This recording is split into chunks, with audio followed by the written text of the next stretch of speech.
Escritos de filosofía política. Mijail Bakunin. Parte 2. Crítica de la sociedad existente. 8. Análisis del Estado moderno. Capitalismo y democracia representativa. La producción capitalista moderna y la especulación bancaria exigen para su pleno desarrollo un gran aparato estatal centralizado, pues solo él es capaz de someter a su explotación a los millones de asalariados. Una organización federal establecida de abajo a arriba y formada por asociaciones y grupos de trabajadores, por comunas urbanas y rurales, y por regiones y pueblos, es la única condición de una libertad real y no ficticia, aunque representa justamente lo contrario de la producción capitalista y de todo tipo de autonomía económica. Pero la producción capitalista y la especulación bancaria se llevan muy bien con la llamada democracia representativa, porque esta forma moderna del Estado, basada sobre una supuesta voluntad legislativa del pueblo, supuestamente expresada por los representantes populares en asambleas supuestamente populares, unifica en sí las dos condiciones necesarias para la prosperidad de la economía capitalista: centralización estatal y sometimiento efectivo del soberano, el pueblo, a la minoría que teóricamente le representa, pero que prácticamente le gobierna en lo intelectual e invariablemente la explota. El Estado moderno debe tener un aparato militar centralizado. El Estado moderno, en su esencia y en sus metas, es necesariamente un Estado militar, y un Estado militar se ve llevado por su propia lógica a convertirse en un Estado conquistador. Si no conquista, será conquistado por otros, y esto es cierto por el simple motivo de que donde hay fuerza debe manifestarse de algún modo. De aquí se deduce que el Estado moderno debe ser invariablemente un Estado grande y poderoso. Solo bajo esta condición indispensable puede preservarse a sí mismo. La dinámica del Estado y la del capitalismo son idénticas. Lo mismo que la producción capitalista y la especulación bancaria, que a la larga engulle tal producción, debe expandirse incesantemente, bajo amenaza de quiebra, a expensas de las pequeñas empresas financieras y productivas, convirtiéndose en empresas monopolísticas universales diseminadas por todo el orbe. También el Estado moderno y forzosamente militar se ve empujado por un impulso irreprimible a convertirse en un Estado universal. Pero un Estado universal, cosa desde luego imposible, solo puede existir sin iguales. La coexistencia de dos estados semejantes resulta absolutamente imposible. Monarquía y república. La hegemonía es solo una manifestación modesta, posible de acuerdo con las circunstancias, de este impulso irrealizable inmanente a todo Estado. Y la primera condición de esta hegemonía es la impotencia relativa y el sometimiento de todos los estados vecinos. En la hora actual, de la máxima gravedad en sus implicaciones, un Estado fuerte solo puede tener un fundamento: la centralización militar y burocrática. En este sentido, la diferencia esencial entre una monarquía y una república democrática se reduce a lo siguiente. En una monarquía el mundo burocrático oprime y explota al pueblo para mayor beneficio de las clases poseedoras privilegiadas, y también para el suyo propio, y todo ello lo hace en nombre del monarca. En una república, la misma burocracia hará exactamente lo mismo, pero en nombre de la voluntad del pueblo. En una república el llamado pueblo, el pueblo legal, supuestamente representado por el Estado, ahoga y seguirá ahogando al pueblo efectivo y viviente. Pero poco mejor se sentiría el pueblo si el palo con el que se le pega se llama el palo del pueblo. Ningún Estado puede satisfacer las aspiraciones del pueblo. Por democrático que pueda ser en su forma, ningún Estado, ni siquiera la república política más roja, que es una república popular en el mismo sentido que la falsedad definida como representación popular, puede proporcionar al pueblo lo que necesita, es decir, la libre organización de sus propios intereses de abajo a arriba, sin interferencia, tutela o violencia de los estratos superiores. porque todo Estado, hasta el más republicano y democrático, incluyendo el Estado supuestamente popular concebido por el señor Marx, es esencialmente una máquina para gobernar a las masas desde arriba, a través de una minoría inteligente y por tanto privilegiada que supuestamente conoce los verdaderos intereses del pueblo mejor que el propio pueblo. El inmanente antagonismo hacia el pueblo lleva a la violencia. De este modo, incapaces de satisfacer las exigencias del pueblo o de suprimir la pasión popular, las clases poseedoras y gobernantes solo tienen un medio a su disposición: la violencia estatal. En una palabra, el Estado, porque el Estado implica violencia, un gobierno basado sobre una violencia disfrazada o, en caso necesario, abierta y sin ceremonias. El Estado, cualquier Estado, aunque esté vestido del modo más liberal y democrático, se basa forzosamente sobre la dominación y la violencia, es decir, sobre un despotismo que no por ser oculto resulta menos peligroso. Militarismo y libertad. Ya hemos dicho que la sociedad no puede conservarse como Estado sin asumir el carácter de un Estado conquistador. La misma competencia que en el campo económico aniquila y devora el capital, las empresas industriales y las propiedades inmuebles pequeñas e incluso medianas en favor del gran capital, las grandes fábricas y establecimientos comerciales, actúa también en las vidas de los estados y conduce a la destrucción y absorción de los estados medios y pequeños en beneficio de los imperios. Pero ello, todo Estado, si quiere disfrutar de una verdadera independencia y no solo de una independencia nominal, sufriendo a sus vecinos, debe convertirse inevitablemente en un Estado conquistador. Pero ser un Estado conquistador significa verse en la necesidad de someter a muchos millones de personas, y esto requiere el desarrollo de una enorme fuerza militar. ¿Y dónde prevalece la fuerza militar? Debe desaparecer la libertad, en especial la libertad y el bienestar del pueblo trabajador. La expansión del Estado conduce a un incremento del abuso. Algunos creen que cuando el Estado se ha ampliado y su población se dobla, triplica o multiplica por 10, va haciéndose más liberal y que sus instituciones, las condiciones de su existencia y su acción gubernamental se harán más populares en cuanto a su carácter y más en armonía con los instintos del pueblo. Pero, ¿sobre qué se basa esta esperanza y esta suposición? ¿Sobre la teoría? Sin embargo, en el terreno teórico es bastante obvio que cuanto mayor sea el Estado, cuanto más complejo sea su organismo y más ajeno se haga al pueblo, inclinándose por ello más sus intereses en dirección opuesta a los intereses de las masas del pueblo, mayor será la opresión popular y más lejos estará el gobierno de una genuina autonomía popular. ¿O es que las expectativas se basan sobre la experiencia práctica de otros países? Para contestar esta pregunta, basta mencionar el ejemplo de Rusia, Austria, la Prusia expandida, Francia, Inglaterra, Italia e incluso los Estados Unidos de América, donde todo está bajo el control administrativo de una clase especial y enteramente burguesa, sometido al control de los llamados políticos o comerciantes en política, mientras las grandes masas de trabajadores viven en condiciones que son tan miserables y aterradoras como las dominantes en los estados monárquicos. El control social del poder estatal como garantía necesaria para la libertad. La sociedad moderna está tan convencida de esta verdad, según la cual todo poder político, sea cual fuere su origen y su forma, tiende necesariamente hacia el despotismo, que en cualquier país donde consigue emanciparse en alguna medida del Estado, se apresura a someter al gobierno a un control lo más severo posible, incluso cuando éste ha brotado de una revolución y de elecciones populares. Sitúa la salvaguarda de la libertad en una organización de control real, y sería que se ejerce por la voluntad y la opinión popular sobre los hombres investidos de autoridad pública. En todos los países que disfrutan de gobiernos representativos, la libertad solo puede ser efectiva cuando este control es efectivo.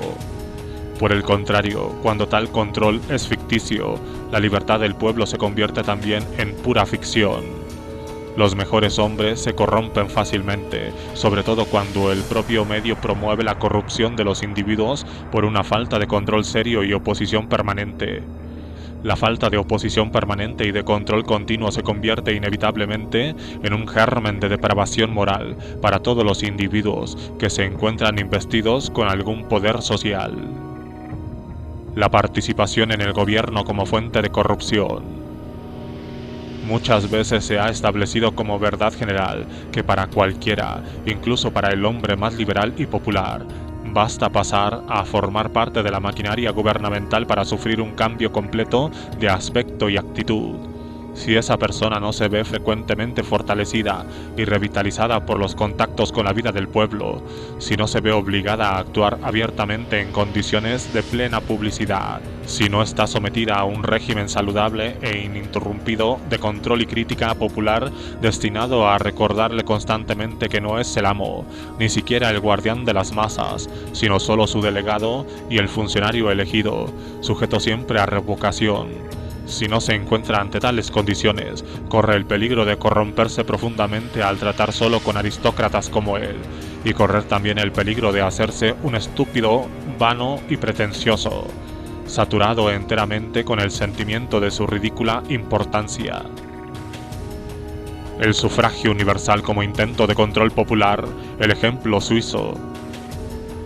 Sería fácil demostrar que en ninguna parte de Europa hay un verdadero control por parte del pueblo, pero nos limitaremos a Suiza y veremos cómo se está aplicando este control.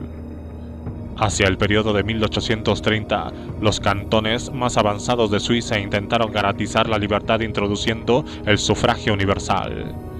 Una vez establecido este sufragio universal, se generalizó la creencia de que desde entonces quedaba firmemente asegurada la libertad para la población.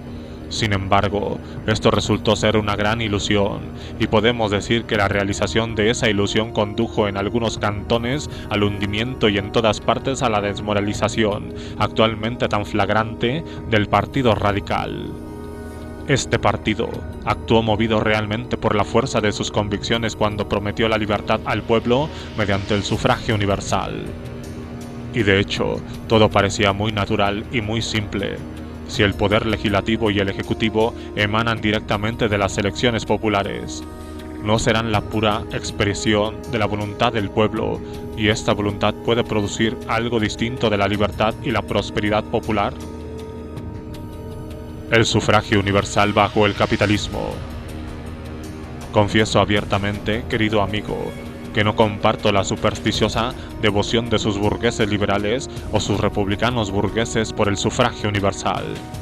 Mientras el sufragio universal se ejerza en una sociedad donde el pueblo, la masa de trabajadores, está económicamente dominada por una minoría que controla de modo exclusivo la propiedad y el capital del país, por libre e independientemente que pueda ser el pueblo en otros aspectos o parezca serlo desde el punto de vista político, esas elecciones realizadas bajo condiciones de sufragio universal solo pueden ser ilusorias y antidemocráticas en sus resultados, que invariablemente se revelarán absolutamente opuestas a las necesidades, a los instintos y a la verdadera voluntad de la población. El sufragio universal en la historia pasada y todas las elecciones celebradas tras el coup d'État de diciembre, con participación directa del pueblo francés, ¿no fueron en sus resultados abiertamente contrarias a los intereses del pueblo? ¿Y no ofreció el último plebiscito imperial 7 millones de votos positivos para el emperador? Se alegará, sin duda, que el sufragio universal no se ha ejercitado libremente jamás bajo el imperio, en la medida en que la libertad de prensa y la libertad de asociación, condiciones esenciales de la libertad política, han sido proscritas para entregar al pueblo indefenso a la corrupción de una prensa subvencionada y una administración infame. Concedemos esto, pero las elecciones de 1848 para la Asamblea Constituyente y el puesto de presidente, y también las celebradas en mayo de 1849 para la Asamblea Legislativa, fueron, según creo, absolutamente libres. Se produjeron sin presión indebida ni intervención del gobierno, bajo condiciones de la máxima libertad. ¿Y qué produjeron? Nada salvo la reacción. ¿Por qué los trabajadores no pueden hacer uso de la democracia política? Hemos de amar mucho las ilusiones para imaginar que los trabajadores, en las condiciones sociales y económicas en que ahora se encuentran, pueden aprovechar plenamente o hacer un uso serio y real de su libertad política. Para ello les falta dos pequeñas cosas: ocio y medios materiales. Sin duda los trabajadores franceses no eran indiferentes ni estaban faltos de inteligencia, pero a pesar del sufragio universal más completo, debieron dejar el campo de acción a la burguesía. ¿Por qué? Porque carecían de los medios materiales necesarios para transformar en realidad la libertad política, porque seguían siendo esclavos forzados a trabajar por el hambre, mientras los burgueses radicales, liberales e incluso conservadores, algunos republicanos de fecha reciente y otros convertidos en vísperas de la revolución, seguían yendo y viniendo, agitando, arengando y conspirando libremente. Algunos podían hacerlo debido a ingresos procedentes de rentas u otra variedad lucrativa de ingresos burgueses, y otros los recibían del presupuesto estatal, que naturalmente preservaba e incluso incrementaba en una medida inusitada. Los resultados son bien conocidos. Primero, los días de junio y más tarde, como secuela necesaria, los días de diciembre. Proudhon y el sufragio universal. Uno de los primeros actos del gobierno provisional de 1848, dice Proudhon, un acto que despertó el mayor de los aplausos, fue la aplicación del sufragio universal. El mismo día de prolongarse el decreto escribimos precisamente estas palabras que entonces pudieron pasar por una paradoja. El sufragio universal es la contrarrevolución. Los acontecimientos siguientes permiten juzgar si estábamos en lo cierto.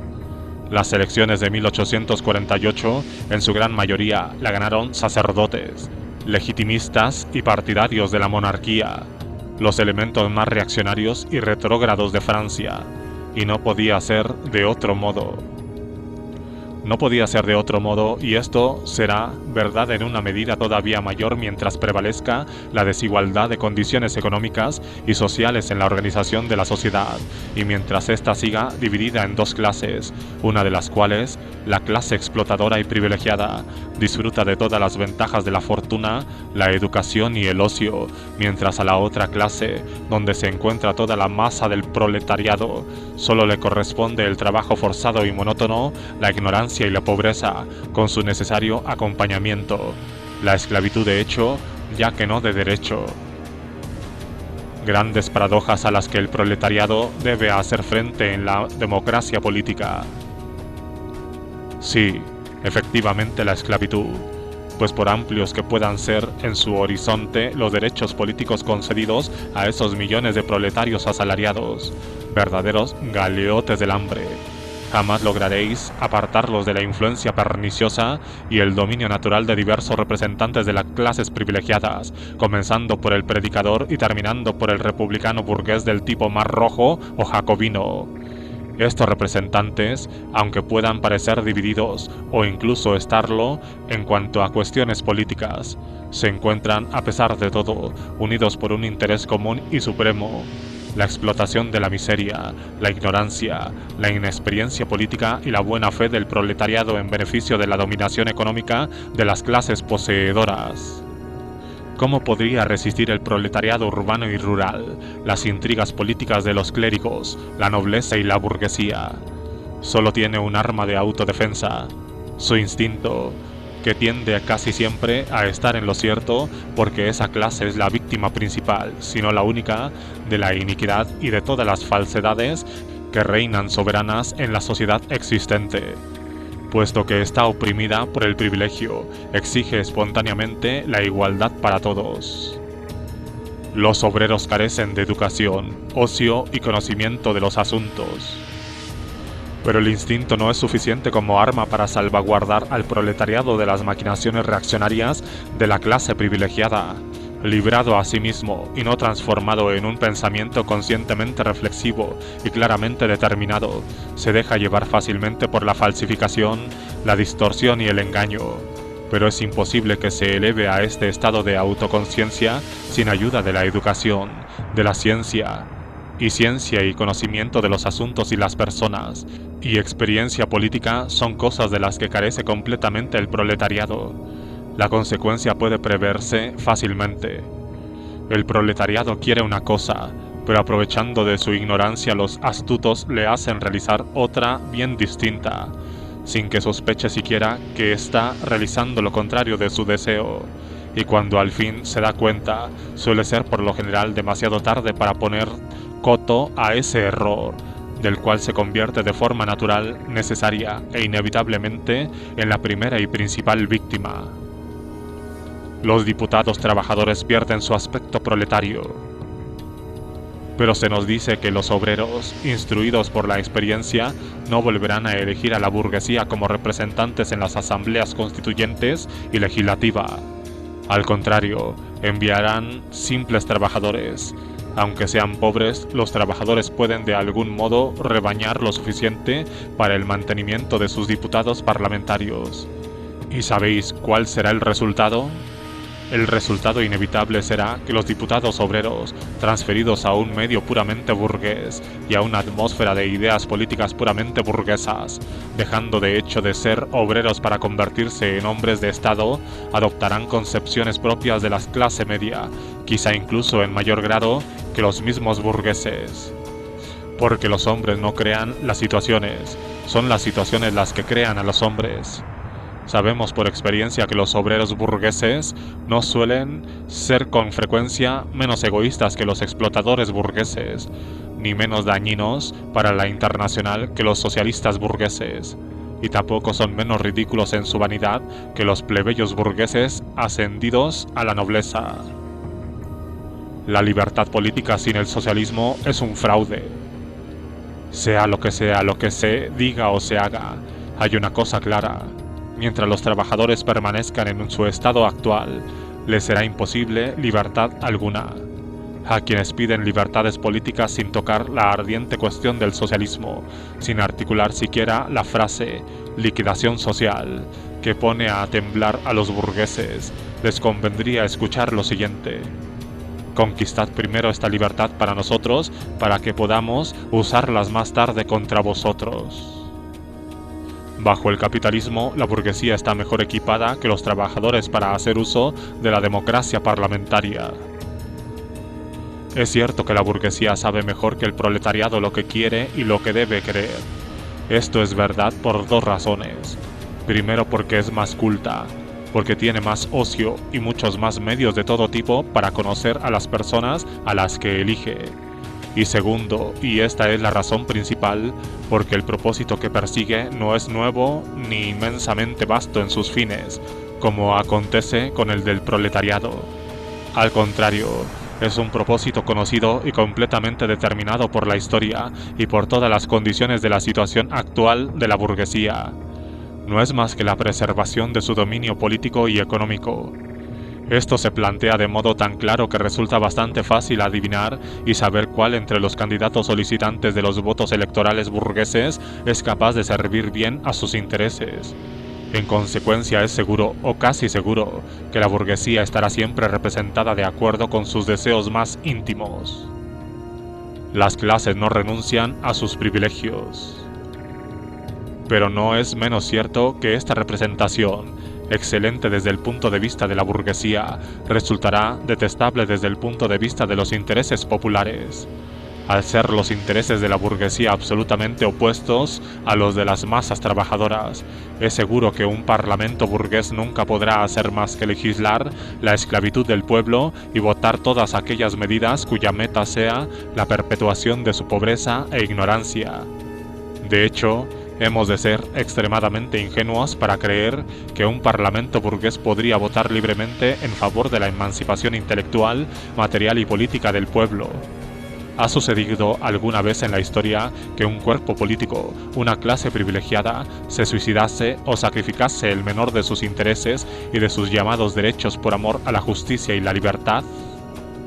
Creo haber indicado ya que incluso la famosa noche del 4 de agosto, cuando la nobleza de Francia sacrificó generosamente sus intereses ante el altar de la patria, no fue sino una consecuencia forzada y retrasada de un formidable alzamiento de campesinos que incendiaron los títulos y castillos de sus señores y amos. No, las clases nunca se sacrifican a sí mismas y nunca lo harán, porque es contrario a su naturaleza, a la razón de su existencia, y nunca se ha hecho nada ni se hará contra la naturaleza o la razón.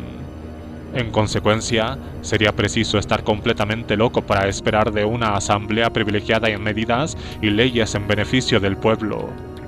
A mi juicio, está claro que el sufragio universal constituye la manifestación más amplia y al mismo tiempo más refinada de la charlatanería política estatal. Es sin duda alguna un instrumento peligroso que exige de quienes lo utilizan una gran habilidad y competencia, pero que al mismo tiempo, si esas personas aprenden a utilizarlo, puede convertirse en el medio más seguro para hacer que las masas cooperen a la construcción de su propia cárcel.